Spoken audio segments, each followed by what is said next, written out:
Je viens pas chercher, juste ressentir en fait. Ressentir, ressentir la vie qui est autour de nous et partager avec des amis qui sont un petit peu dans le même ressenti. Voilà. On se sent moins seul.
La chose qui m'a plus touché pour le moment, c'était cette intensité à travers laquelle on vit cette expérience.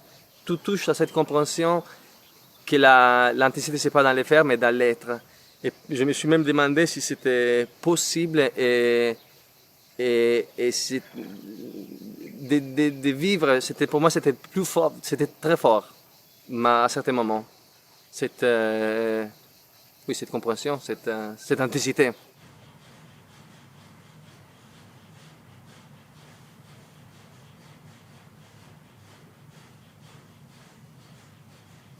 Ce qui m'a été le plus frappant, c'est déjà au stage précédent, c'était l'ouverture de l'énergie, vraiment avec un sentiment de vibration, de lumière, et qui s'est éveillé grâce à la pratique de Kapalabhati, que j'avais jamais pratiqué de telle manière. Et ça, c'est quelque chose qui m'a mis dans une grande joie. Et effectivement, je commence à comprendre que c'est cette joie-là, c'est cette joie fondamentale qui donne envie de pratiquer. Et ça, c'est vraiment nouveau. Alors qu'avant, je voyais le yoga plus comme une approche technique pour atteindre un but de bien-être, alors que c'est pas ça du tout. En réalité, c'est cette joie fondamentale qui tout d'un coup s'exprime dans une ouverture relative dans mon cas, mais qui donne des espaces de liberté, on va dire. Et ça, c'est magnifique en fait.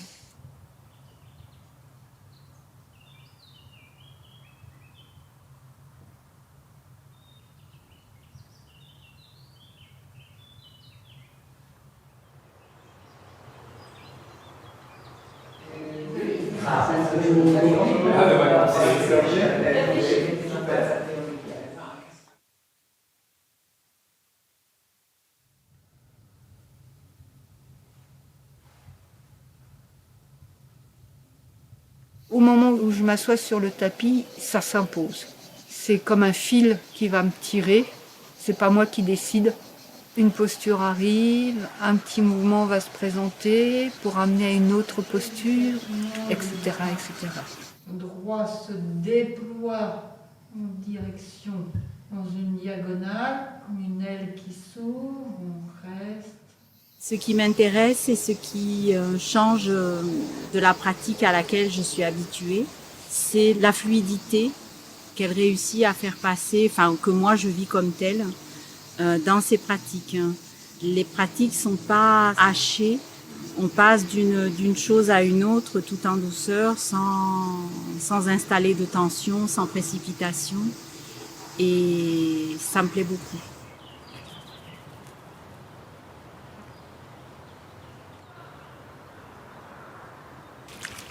C'est vraiment un lieu très agréable et qui va très bien avec la pratique d'ailleurs, parce que pratique qui inspire vraiment la paix. Là, tu tires trop. Emmène ça vers l'arrière. Et là, on demande à ce que ça soit adouci ici. Ça pousse pas ici, ça s'adoucit. Ce qui m'intéresse, c'est vraiment d'amener les gens à découvrir d'autres pratiques intérieures. Voilà, une autre pratique. Comment changer mes habitudes. J'ai toujours la même façon de bouger, j'ai toujours la même façon de lever le bras, ce qui fait que je ne suis pas présente, et comment je peux arriver à rencontrer une autre présence. Avec la paume de la main. Ça se décrit pas justement. Est-ce que tu peux parler d'une intensité? Justement, j'étais en train de me poser la question. C'est assez intense maintenant. C'est très intense. Ouais. Et c'est la prise de conscience, pour moi, l'intensité, que tu n'es pas un corps.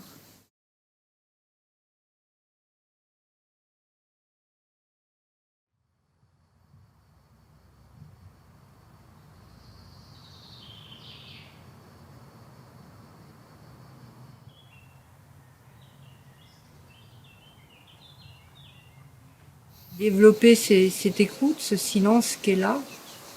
Qu'on n'a pas à faire le silence, qu'on n'a pas à être en méditation, c'est inné en soi.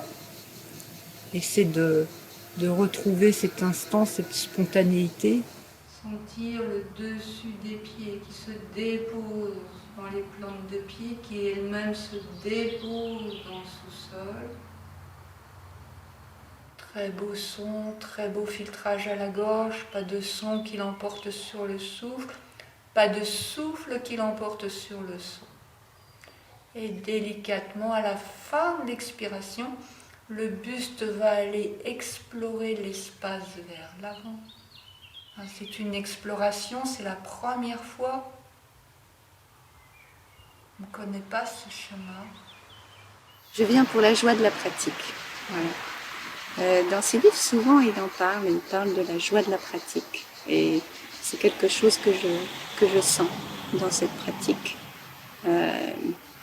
Peut-être parce que ça met en contact avec le silence, avec ce qui est profond en nous. Voilà. C'est très intime. Le corps se fond dans ce qui nous entoure. Le bout des doigts très vivant. Et par le bout des doigts, les deux bras. Et tout de suite, si c'est vraiment si ce sont les bras qui montent ou si c'est d'abord les bras énergétiques qui montent et les bras musculaires peuvent dormir dans les bras énergétiques, ça monte. Le travail qui est fait en fait ici, il me semble intéressant au sens où on va t'aider à avoir une lecture. On va t'aider à regarder à des endroits où tu n'as pas l'habitude de regarder. Et juste le fait de regarder, des fois, ça suffit en fait à enlever des tensions. Des tensions qui sont ancrées dans le corps, qui sont dissimulées depuis des années, qui sont là en fait et que tu ne vois plus ou que tu n'as jamais vu. Et je crois que c'est ce travail-là qui m'intéresse. La finesse en fait du regard qui est posé. Et je trouve que c'est vraiment quelque chose de spécifique à Marie-Claire. Le fait de positionner le corps d'une certaine façon et de poser l'attention en fait d'une certaine façon, ça te permet de te rendre compte de l'attention qui est localisée à certains endroits et de voir en fait que le corps est, même quand tu es immobile, extrêmement actif en fait. Et il est extrêmement actif parce qu'en fait le mental est actif et que le mental est actif dans le corps et que le corps est actif dans le mental. Ce maillage, ce tissage, en fait, on fait un travail autour de cette déconstruction-là. Il y a comme une sorte de libération ou de quelque chose qui est contenu qui se défait en fait. Et on se rend compte que finalement, ces fils qui sont intriqués les uns dans les autres, ce qui en fait un tissu, c'est aussi le vide qui est entre chaque fil. C'est une approche qui me semble extrêmement intéressante à ce niveau-là parce qu'elle est à la fois physique et métaphysique. Vraiment, il y a ces dimensions-là qui me plaisent énormément. Laissez la vibration brûler tout ce qui a été travaillé. Observez à partir d'où vous regardez. Est-ce que vous regardez à partir vraiment des yeux ou est-ce que éventuellement les globes oculaires peuvent se déposer dans l'arrière du crâne? J'aime beaucoup la sensibilité avec laquelle elle nous guide à travers la pratique. J'aime beaucoup Quand elle vient nous corriger, les suggestions qu'elle fait, c'est vraiment toujours une suggestion qui nous permet de nous auto-corriger quelque part, de ressentir en fait la pose juste. J'aime bien ce côté-là. J'étais danseuse professionnelle et puis j'ai eu un accident. À partir de cet accident, j'ai commencé à me dire qu'il doit bien exister des moyens pour bouger différemment. Et la vie a fait que je rencontre les arts martiaux chinois que j'ai pratiqués. Et j'étais tellement passionnée que j'ai fait une école d'acupuncture. De là, j'ai décidé de me former à différentes méthodes somatiques qui sont la méthode Ehrenfried, la méthode Matthias Alexander et la méthode Moshe Feldenkrais. 3 méthodes qui m'intéressent parce qu'elles ont des entrées totalement différentes. Ehrenfried commence par les pieds, Alexander c'est la tête qui guide, Feldenkrais c'est le bassin. Et de là je me suis dit que c'était vraiment très très très intéressant de le lier à une pratique de yoga pour permettre à ce que les postures de yoga soient beaucoup plus efficientes. Parce que toute la difficulté d'une posture de yoga, c'est d'y rester dans la tranquillité sans faire la posture. De toute façon, qu'on soit juste spectateur de la posture. Jean-Claude disait on est partout sauf dans la posture. C'est ça qui m'intéresse. Et pour y arriver, j'utilise non seulement ce que m'a transmis Éric Barret depuis plus de 25 ans, mais en plus tout le bagage professionnel que j'ai et que je mets au service de ce yoga. Quand c'est très tendu ici et que tout de suite on fait travailler un élève très haut au niveau du diaphragme, ça va créer encore plus de tension, tachycardie, etc. C'est pour ça qu'au démarrage, pendant des années, on va faire travailler 3 doigts sous le nombril.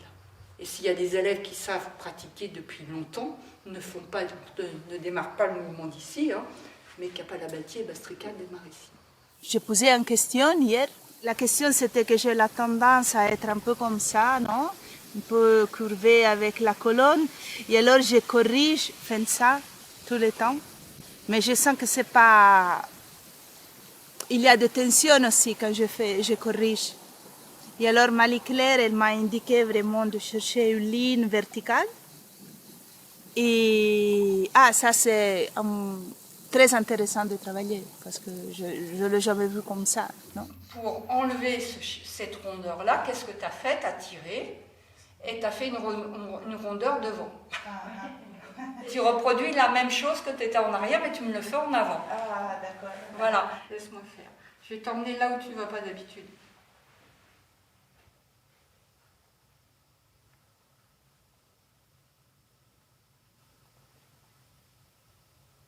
Voilà.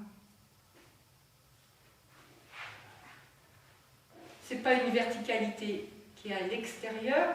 La verticalité, elle se situe ici. C'est tout ça, la verticalité. Ça veut dire que la verticalité, elle est là. Elle est devant. Il ne faut rien vouloir, il faut juste de la présence, parce que cet état de présence et cet état de toucher va faire rencontrer cette colonne ou cette énergie intérieure qu'il y a chez l'élève, parce qu'on n'est pas séparés. Donc qui est-ce qui touche et qui est-ce qui est touché? Ben, on ne sait pas. Voilà. On apprécie beaucoup d'elle l'extrême précision des gestes et l'avoir intégré toute sa magnifique expérience sur le côté, disons, corporel, de techniques corporelles, avec le yoga qui est transmis par Eric, qui est un yoga, on pourrait dire, spatial.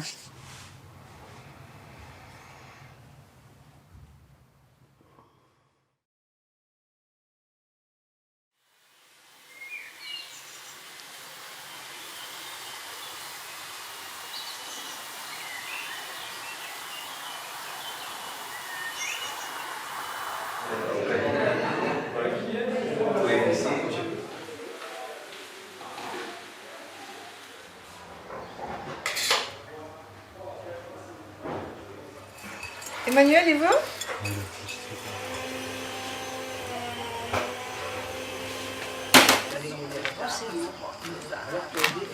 Tout dépend des traumatismes aussi. Il y a des gens qui ont des chartes.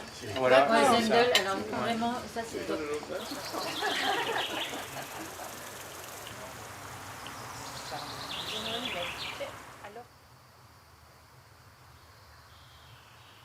En plus, ce qui m'a toujours choqué, et ça depuis l'enfance, parce que j'ai eu plein de pratiques, et que, comme tout le monde, j'avais telle tendance ou telle autre tendance, les professeurs me corrigeaient et j'ai toujours trouvé ça très violent.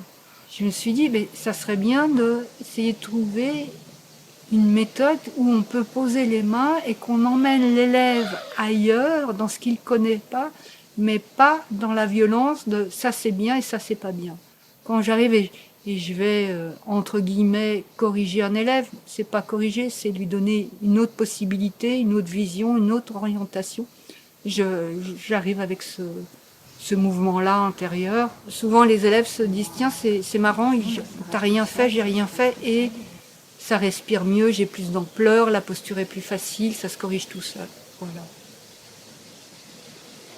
Je dirais.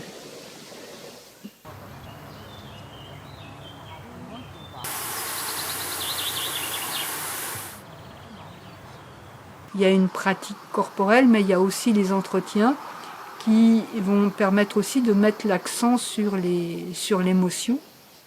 Parce que pour le yoga du Cachemire, les émotions ne sont pas séparées de la pratique, au contraire même. Est-ce qu'il faudrait, entre guillemets, réussir à accueillir les choses agréables comme les choses moins agréables de la même manière et être dans un non-vouloir-faire dans les deux situations? Il faudrait rien du tout. Constatez votre fonctionnement. Il y a des situations dans lesquelles vous êtes disponible, ouverte. Il y a des situations qui vous agressent, que vous ne supportez pas. Vous êtes défensive, etc., agressive. On ne vous demande pas de changer ça. On vous demande de devenir intime avec ce mécanisme. Au plus je suis intime avec quelque chose, au plus il va y avoir un changement organique. Au plus je vois mon arrogance, au plus il y a des moments d'humilité qui vont venir. Mais si vous essayez d'être humble, ça ne marche pas, c'est le contraire. Donc essayez pas d'accepter ce que vous n'acceptez pas, mais soyez disponible, ressentez à quel point vous refusez telle chose, sans commentaire, on ne vous demande pas de changer. Votre mécanisme n'est pas une erreur divine qu'il faut rectifier. Votre mécanisme fait partie de l'harmonie générale de la vie. Autant votre ouverture que votre fermeture. Voilà, sentez. Quand on fait de l'amour, des fois vous êtes tendre, des fois vous êtes violent, il n'y a pas un qui est mieux que l'autre. Ce qui est mieux, c'est d'écouter ce qui est fonctionnel dans la situation. Pas de guerre, pas de technique, pas de essayer d'être ouvert quand on est fermé, c'est absurde. Quand vous êtes fermé, soyez vraiment fermé, sentez-le dans tout votre corps. À quel point vous êtes fermé, sentez-le vraiment. C'est quoi alors? C'est chaud, c'est froid, c'est sec, c'est humide, c'est grave, c'est aigu, c'est en expansion, c'est en contraction. Vous devez le ressentir. Rien à penser. On ne m'a pas donné des bons points, ça c'est bien, je suis ouvert, non c'est pas bien, je suis fermé. Ça ne marche pas comme ça. Ça c'est dans le yoga. Chez le malheureux Patanjali, ça marche comme ça. C'est autre chose. Soyez simplement disponible à votre fonctionnement. Et honnêtement, les moments où vous êtes disponible, ça ne m'intéresse vraiment pas. Ce qui est important, c'est le moment où vous êtes défensive. C'est là qu'il y a quelque chose à découvrir de magique. C'est clair, la question, elle vient, et c'est un peu le cœur aussi de la satsang. C'est le cœur aussi de la vie, non, la question, mais c'est pas prétendre qu'on arrive à quelque chose, on arrive à une réponse. Mais on le fait tout le temps. Et alors Eric, il est vraiment incroyable parce qu'il t'amène, c'est comme tu perds vraiment cette compréhension et il t'amène une fois, deux fois, une année, 2 années, 3 années, non? Je pense que c'est une chose qui peut-être passera toute la vie, non? Pas besoin pas besoin, mais tu cherches vraiment quelqu'un qui te ramène à cette tranquillité au final de, bon, voilà, il n'y a pas vraiment pour le mental la possibilité d'arriver à quelque chose. Non, pour moi, c'est ça, la satsang d'Eric. Il y a des autres choses, mais on ne peut pas l'expliquer. C'est difficile de l'expliquer avec des paroles. Non? C'est plus un sentir, non? Un sentiment, je ne sais pas. C'est les moments de difficulté qui sont votre richesse. Les moments où vous êtes heureux comme un chat sur une chaise, c'est des moments presque perdus de la vie. Ils sont là aussi pour vous préparer au reste. Pour les chats, c'est différent.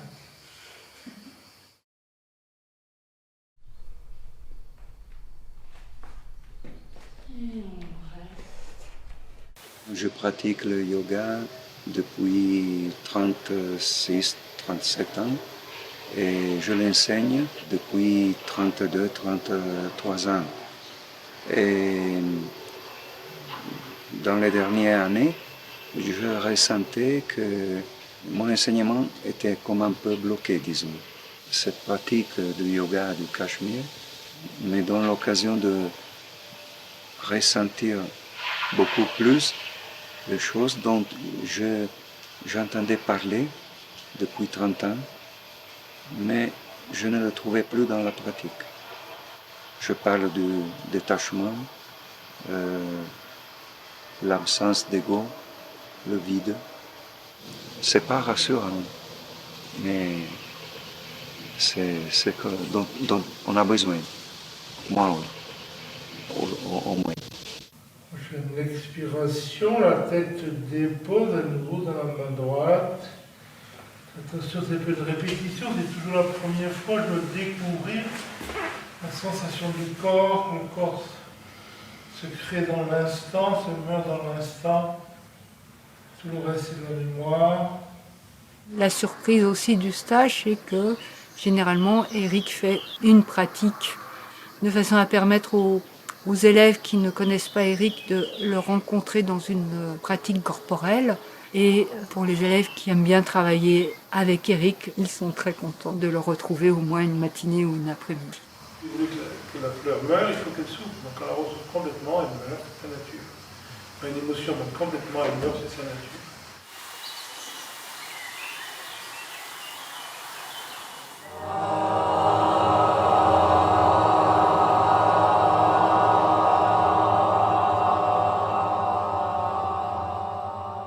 On va explorer un travail avec le geste et l'émission du son. C'est ce que Jean Klein a transmis à sa fille, Nita Klein. C'est un travail facilitateur pour après rentrer dans des pratiques plus complexes au niveau des kriyas, au niveau des pranayamas. On est juste là pour recevoir le son qu'on émet. On est émetteur et receveur en même temps. C'est pas on va pas vers, on reçoit, on se nourrit intérieurement du son qu'on projette.